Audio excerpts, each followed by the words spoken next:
fait pas si longtemps que ça, parce que c'est une reconversion. Avant, je travaillais dans le domaine théâtral, donc rien à voir.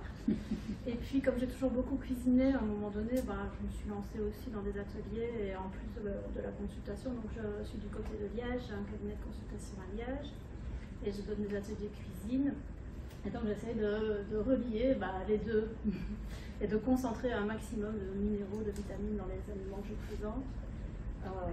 Que dire d'autre? Entre-temps, depuis le CFNA, j'ai fait beaucoup de formations, parce qu'une fois qu'on met le petit doigt dans l'engrenage, on ne sait plus s'arrêter. J'imagine que c'est le cas de tout le monde ici. Donc, entre autres, le DFM à Paris, qui est l'école que Guénel a ouvert avec Bruno Méret, qui est une super formation. Là. Un jour, Guénel me dit, on parle d'hormones, je m'inscris à son cours d'hormonaux, et puis je dis, ça se cuisine, la chilée, la chimie, etc. Ah bon, ça se cuisine, je ne savais pas que ça pouvait se cuisiner, on ne fait pas un truc.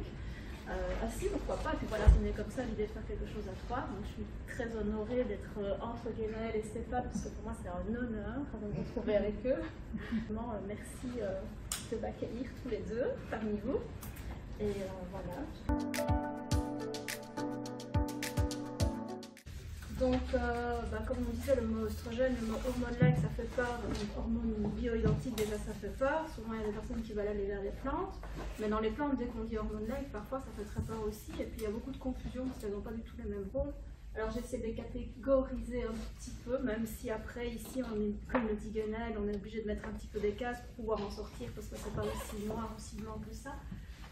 Donc quand on dit SERM, c'est vraiment des modulateurs des récepteurs aux oestrogènes, et c'est comme ça qu'on devrait les appeler parce qu'ils ont un pouvoir œstrogénique beaucoup plus faible. Ils vont prendre la place de nos oestrogènes sur les récepteurs. En ce qui concerne le soja, on va avoir un impact 100 fois à 1000 fois moins œstrogénique que nos propres oestrogènes. Et en ce qui concerne les graines de lin, on va monter jusqu'à 10 000 fois. Donc là, on va vraiment voir que ça, en prévention de cancer, moduler l'activité œstrogénique, si on a une hyper-œstrogénie réelle, c'est vraiment intéressant. Et ça, on peut le garder aussi tout au long du cycle. On n'est pas obligé de catégoriser phase folliculaire, phase lutéale en fonction de la plante, quoi. Alors les deux desquels, ceux-là, je vais les développer après avec les recettes et comment est-ce qu'on peut les cuisiner, parce que c'est vraiment des aliments qu'on peut majorer dans son alimentation assez pour avoir un impact physiologique. Donc, le houblon, je ne vais pas développer parce que ça se cuisine, mais c'est un peu plus technique, ça ne se trouve pas facilement dans les magasins, donc on laisse tomber. La bière, c'est pas conseillable, donc on laisse tomber. La sauge, on va plus aller du côté herboristerie, préparation alchimique, etc. Après, c'est facile de mettre de la sauge. J'ai pris de la sauge ici. Hop. J'ai pris les deux types de sauge, j'en ai dans mon jardin. J'ai de la sauge sclarée et de la vraie sauge, donc si vous voulez regarder, je peux vous faire passer. Vous pouvez les toucher. En herboristerie, on aime toujours bien toucher, voir la plante, la sentir, comme ça vous voyez bien la différence entre les deux sauges. Donc les bouffées de chaleur, je vais développer ça plus tard. Pareil, le framboisier, je ne vais pas développer, même si c'est hyper intéressant, parce que ça va vraiment être une plante adaptogène de l'ovaire. Donc pour régulariser les cycles chez l'adolescente, par exemple, c'est hyper intéressant. Ou pour la jeune femme qui avait ses règles tous les 15 jours, elle ne savait pas trop, c'était un peu anarchique, les cycles, c'était intéressant aussi. Mais là, on va être plus dans la gémothérapie, donc je ne vais pas développer. Ça peut se prendre en tisane aussi, voilà. Mais bon, c'est plus la gémo qu'on va compter. Le chapitre détox avec le brocoli, glucoraphan, sulforaphan, bois des 2OH, etc. Sans oublier d'avoir un microbiote. Ça aussi, le microbiote, on va développer, mais pour qu'il n'y ait pas de recapture des oestrogènes au niveau de la déconjugaison. Donc ça, c'est intéressant si on a un microbiote aussi en bonne santé. Les surrénales, la réglisse, hyper facile à introduire dans l'alimentation. Ashwagandha, on ne va pas le développer parce que même si ça existe en poudre, c'est pas très bon, donc complémentation. Cassis, je ne vais pas le développer non plus parce qu'on va être plus sur de la gémothérapie. Et alors, le pollen, très facile à introduire dans son alimentation, si tu peux le mettre là-dedans. Surtout pour les bouffées de chaleur, quand on ne peut pas mettre des autres plantes qui vont être contre-indiquées en cas de cancer ou d'antécédent de cancer, on va pouvoir mettre le pollen ou la pétéagrafe noire, mais ça ne se cuisine pas. C'est ce que Gwen a fait maîtriser chez une patiente, le pollen, qui a eu un cancer du sein, qui a eu des bouffées de chaleur, donc on lui dit du pollen. Et dans sa partie de pollen, le cyste. Le cyste. Et avec les deux.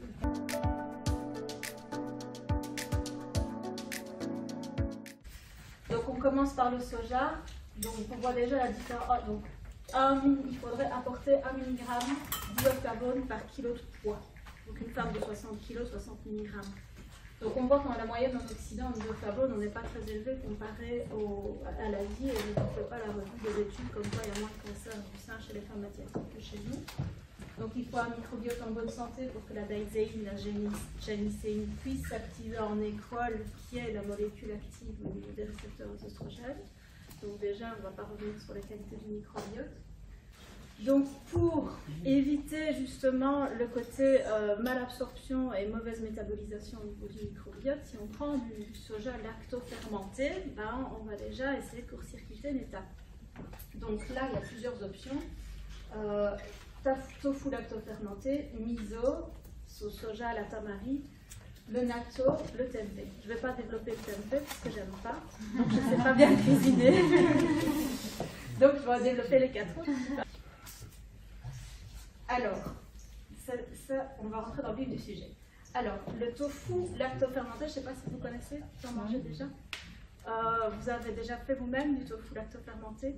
Non. Avec du miso, c'est facile à faire. En fait, on peut très simplement prendre un bloc de tofu classique, le presser pendant 6-8 heures, peu importe, vraiment pour qu'il soit bien sec. Puis on va mettre une gaze ou une étamine tout autour et on va vraiment le tartiner de miso.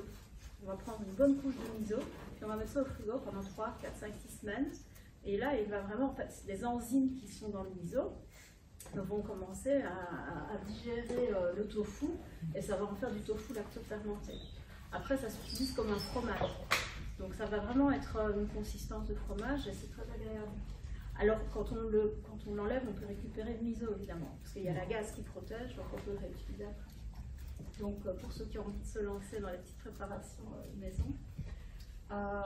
Alors les tofu lacto-fermentés, il y en a des bons, il y en a des pas bons. Je ne sais pas si vous aimez ça ou pas, mais moi il y a une marque que j'aime vraiment bien, c'est la marque Typhon, je ne sais pas comment on prononce. Je le trouve meilleur parce qu'il goûte un peu plus la feta et les autres parfois il y en a vraiment qui sont un peu, enfin voilà, quand les gens ne sont pas très déjà avertis de tout ça, il vaut mieux commencer par des choses un peu douces. On n'est pas encore au natto. Alors en wok, une manière super sympa de faire du tofu lacto-fermenté, c'est simplement de le presser un petit peu, de le mariner dans la sauce soja, et puis de le couper en petits cubes, en petits bâtonnets. Et avec du blanc d'œuf, on va faire comme une panure en fait. On va mettre un peu dans le blanc d'œuf et puis après on va le rouler dans des graines de sésame, voire de la poudre de coco, parce que ça donne une tonalité asiatique. Puis on fait frire ça avec un peu de crème de coco, un peu d'huile d'olive. C'est super sympa. À l'apéro, on peut se faire un petit dip, même avec une vinaigrette au miso, pour encore en rajouter. Alors le miso, j'ai mis juste la différence entre le miso blanc qui va être plus doux, un peu plus sucré, qu'on va utiliser pour faire des marinades. Et moi, j'utilise le miso vraiment pour remplacer le sel dans toutes mes préparations. Quand c'est du cru, quand c'est un houmous, quand c'est un pesto, quand c'est une marinade, même sur une tartine, enfin voilà, tout ce qui va être dip. Guacamole, je ne vais pas mettre de sel, je vais mettre du miso par exemple. Tout ce qui va être préparation type européenne, ça ne va pas goûter, ça ne va pas donner de tonalité, donc vous pouvez utiliser du miso blanc sans aucun souci. Donc ici, je mets une cuillère à café de miso, c'est un quart de cuillère à café de sel. En marinade, on peut diluer le miso en mettant du tamari et de l'eau. Donc on peut faire des poissons marinés, on peut faire des poissons crus marinés, parce que du coup, on va garder les oméga 3 du poisson, vu que ça va être cuit par le sel du miso. Donc encore un avantage, c'est ces cuissons au sel qui vont garder sans chaleur la propriété des oméga 3. Le brun, on va plutôt l'utiliser pour les vraies préparations asiatiques. Donc le bouillon, le classique bouillon dashi, je ne sais pas si vous connaissez le bouillon dashi, c'est le bouillon traditionnel du Japon. Là, on parlait de l'iode. Boire 3 tasses de soupe miso par jour, c'est mieux qu'une pomme par jour, comme disait le docteur. Parce qu'on a l'iode. Quand on met une algue kombu, qui est très riche en iode et qui est très riche en calcium aussi, ben, on va faire un bouillon avec ça. C'est vraiment la base de la cuisine japonaise. Ils utilisent ça comme base pour tout, et l'iode des algues va se dissoudre vraiment dans l'eau à 99%. Donc elle va être très, très riche en iode. Et à la fin, le miso, on l'ajoute à la toute fin. Donc il faut prendre un miso qui est non pasteurisé, évidemment, si on veut garder les propriétés, les probiotiques du miso. Il faut essayer de prendre un miso sans additifs. Il y a 2 types de miso. Il y en a un, donc la base du miso, c'est un riz fermenté qu'on va mettre sur du soja. Et c'est le ferment de ce riz qui s'appelle le koji qui va lancer la fermentation. Mais il y a aussi du miso d'orge. Donc pour les personnes cœliaques, il ne faut pas non plus, même ici, si on est dans des doses infinitésimales. Donc une cuillère à café de miso dans un bouillon d'arachide, on a du calcium, on a de l'iode, on a des probiotiques, on a des enzymes, on a plein d'acides aminés qui vont relancer la sécrétion d'acide chlorhydrique si jamais on a du mal à digérer en début de repas, c'est super. Alors, on peut même se lâcher sur le miso, faire plein de préparations, des vinaigrettes, on peut faire des œufs maturés. Donc on va faire le même principe que le tofu lactofermenté, on va mettre du miso tout autour des œufs, on va laisser ça pendant 1 semaine au frigo, puis on va avoir des œufs, c'est super bon. Autant faire des œufs mollets pour ne pas cuire le jaune. Sauce soja, là je veux juste préciser, tout le monde utilise, donc c'est le tamari qui est le mieux parce qu'il est sans gluten et qu'il est moins salé. Si possible, choisir. Alors faites quand même attention avec les marques de sauce soja de grasse parce qu'il y en a plein où c'est des trucs qui ne sont pas du tout fermentés, ils mettent des colorants dedans, donc c'est pas, prenez pas de la kikkoman, quoi. Alors le natto, pour terminer le soja, ça c'est des, j'en ai fait. Pour vous faire sentir ce petit bonheur. Ce sont des fèves de soja fermentées. Donc là, ça fonctionne comme du yaourt quand on le fait soi-même. C'est assez simple en fait. On met les ferments, c'est des bacilles subtilis, c'est un bacille particulier pour lancer le natto. Et puis on fait fermenter à 40 degrés pendant 1 jour. Et on obtient ça. Un truc avec un petit peu de bave de gremlins dégueulasse. Ça donne pas du tout envie, mais quand vous saurez tout ce qu'il y a dedans, vous aurez peut-être envie de goûter. Donc ça sent un peu le fromage de herbe, pour ceux qui connaissent. Voilà, ça sent le fromage bien fort. Alors, il y a moyen de le préparer de manière très simple pour que ça soit un petit peu plus agréable au goût. Parce que si moi j'aime bien, j'ai complètement endorphinisé le natto, parce que je savais que c'était bon pour la santé. On le prépare en mettant sauce soja, moutarde en grains, et on peut le mettre dans un plat de riz, mais on va mettre ici j'ai mis 1 cuillère à café de natto pour le riz. Et donc du coup là, c'est vraiment sympa parce qu'il est relevé par la moutarde, il est relevé par le soja. Donc ça c'est chouette. Et on n'en a pas besoin de beaucoup. Vous savez, l'avantage du natto, c'est qu'en plus d'avoir les isoflavones qui sont déjà activés, etc., il y a de la K2. Il y a entre 850 et 1100 microgrammes de K2 pour 100 mg de natto. Donc c'est énorme. À partir du moment où on conseille entre 75 et 150 mg de K2 par jour, là vous voyez la dose qu'on a. Quand on mange 100 g de natto, ça c'est ça. Voilà, ça c'est 110 g. Donc là-dedans, il y a 1000 mg de K2, microgrammes, pardon. Et alors, il y a aussi la nattokinase. Et la nattokinase, elle est sécrétée dans les produits fermentés à base de soja. C'est que dans le natto qu'on la retrouve. Et là, la nattokinase, elle a une propriété fibrinolytique et aussi anti-plaque amyloïde. Donc, encore ça s'achète en complément alimentaire aussi, la nattokinase, donc on peut la manger. Ah oui, ce que j'ai pas dit aussi, c'est que ça s'assimile beaucoup mieux le matin au petit déjeuner. C'est pas Un poème.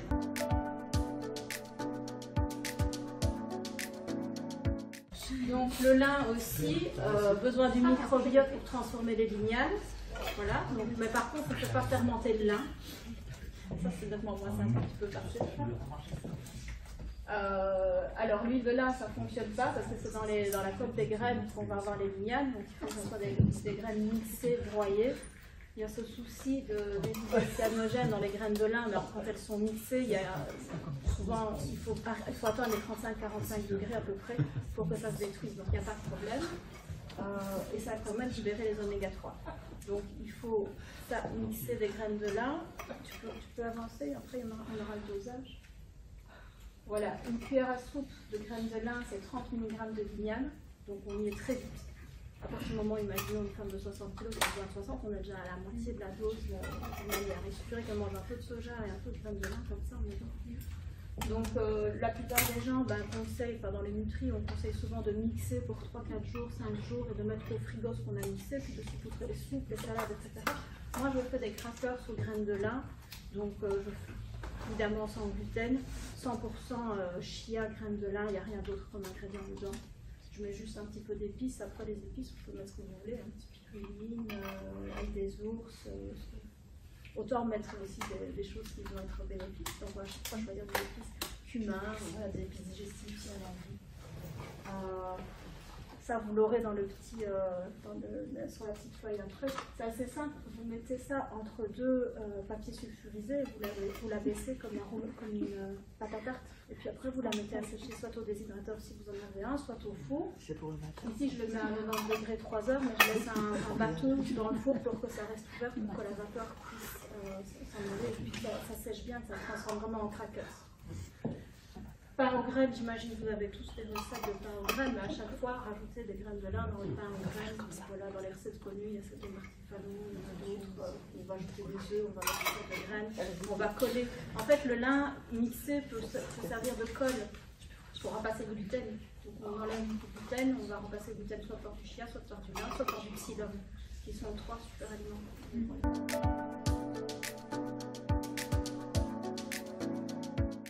Alors la sauge, donc Guénel a déjà bien expliqué, vous vous souvenez de quand il faut la donner la sauge? Je fais la révision. Non, ici, le vin de sauge, en plus le vin de sauge il a un effet ressensibiliseur à l'insuline. Donc pour les personnes qui ont le double profil, ça peut être intéressant. Donc vin bio évidemment, on fait bouillir le vin, on le jette sur 50 g de plantes sèches et puis on filtre 2 jours après. On boit un petit godet à l'apéro avant le repas, 3 fois par jour, on va dire 2 fois par jour, parce que le vin est matin, en tisane, infusé. En complémentation, on va plutôt retrouver souvent la sauge sclarée, qui a des vertus quasi similaires, mais un peu différentes. La sauge officinale, on va vraiment l'utiliser pour les bouffées de chaleur. Et attention, petite note, pas très importante, mais quand même, l'huile essentielle de sauge, elle est toxique. Officinale, vous ne trouverez jamais ça dans le commerce, parce qu'il y a des tuyaux dedans qui sont vraiment toxiques. Donc en huile essentielle, vous trouverez la sauge carrée. Voilà. Mais dans l'alimentation et à l'odeur, vous verrez, c'est pas très différent l'une de l'autre. Il y a plein de sortes de sauge. Salvia, ça veut dire que ça veut.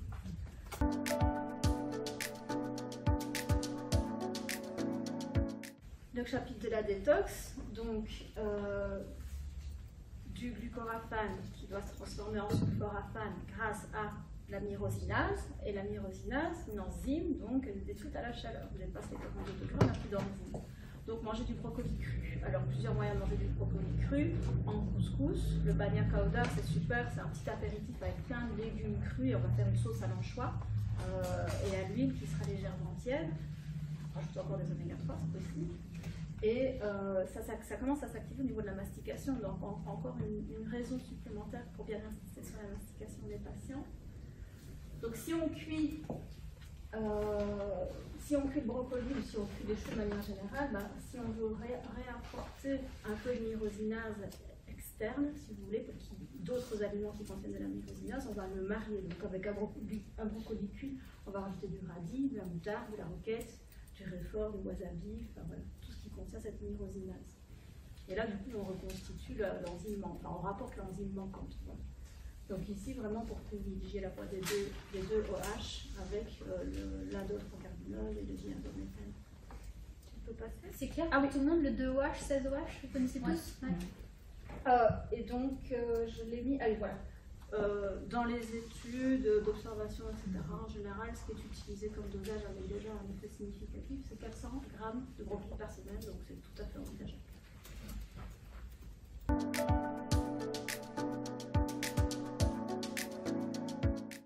Alors, la progestérone, tu peux encore passer. Donc, Gatilier, pareil, je fais un Gomasio, parce qu'on conseille en général 300-400 mg de Gatilier par jour. En complémentation, c'est souvent ça qu'on prend. Ici, moi, j'ai pris les deux. Donc, Gatilier. Attendez, hop. Ça, c'est le Gatilier. Ça, c'est le Gatilier mixé en Vitamix avec du sel, du sésame noir, parce que je suis restée sur le tournet noir. J'ai mis des paillettes de spiruline et j'ai mis un peu des paillettes d'algues nori pour apporter de l'iode. Et ça avec un pot comme ça. Donc on a 10 g de Gatilier et il faut 300-400 mg par jour. Donc on va à 20-30 jours avec un pot comme ça et on a la dose. Donc là il suffit de saler. Alors après on peut l'utiliser en infusion, ça fait partie de mix aussi. Mais je trouve que le côté Gomasio est sympa. Et dedans, dans le Gomasio, j'essaie de mettre je ne mets pas des graines de lin par exemple, parce que j'essaie de mettre rien qui s'oxyde, pour que ça puisse se garder assez longtemps.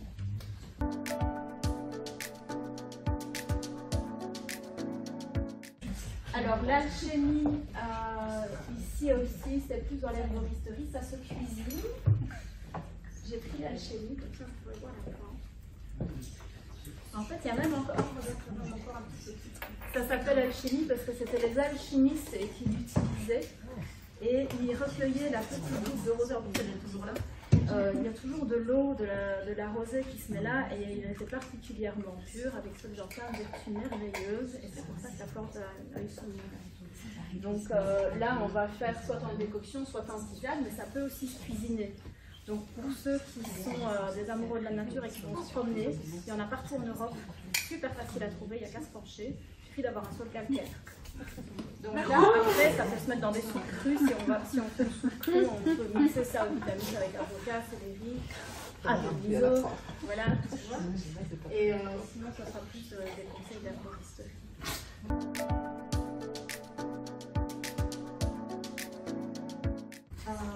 La chilée. Donc on dit boire chaud la tisane, mais c'est simplement parce que c'est souvent des congestions, ça va dénouer des congestions bassin, que ce soit au niveau colique ou au niveau utérin, ben voilà, c'est un brontocolytique. Donc 3-4 tisanes par jour. On peut aussi faire du vinaigre d'achillée. Donc moi j'aimerais bien faire des vinaigres aromatisés. Il suffit de jeter du vinaigre bouillant dans un pot stérilisé avec la plante. On va mettre une beaucoup plus grande quantité de plantes que ça. On va jeter le vinaigre, on va laisser infuser 3 semaines, puis on va faire on va avoir du vinaigre. Simplement du vinaigre de cidre ou simplement du vinaigre blanc bio à 8 degrés. Et ça, c'est la plante à la coupure en fait. Les herboristes disent parce qu'elle est très hémostatique. Et donc, quand on a le nez qui saigne, on va se prendre ça, on en a partout, sur les chemins, vous les verrez. Quand vous commencez à faire attention, regardez par terre, vous en verrez pendant partout, on en trouve dans la nature, même quand c'est pas full nature, c'est des parcs en ville, etc., sur les bords d'autoroute. Bon, je ne conseille pas de prendre celles qui sont sur les bords d'autoroute. Mais ce sont les sommités fleuries qui vont plus avoir l'action qu'on recherche. Donc, utilisez les fleurs. Et là aussi, ça peut se manger en fait. Ça peut se mettre dans les salades, ça peut se mettre dans les soupes. Voilà.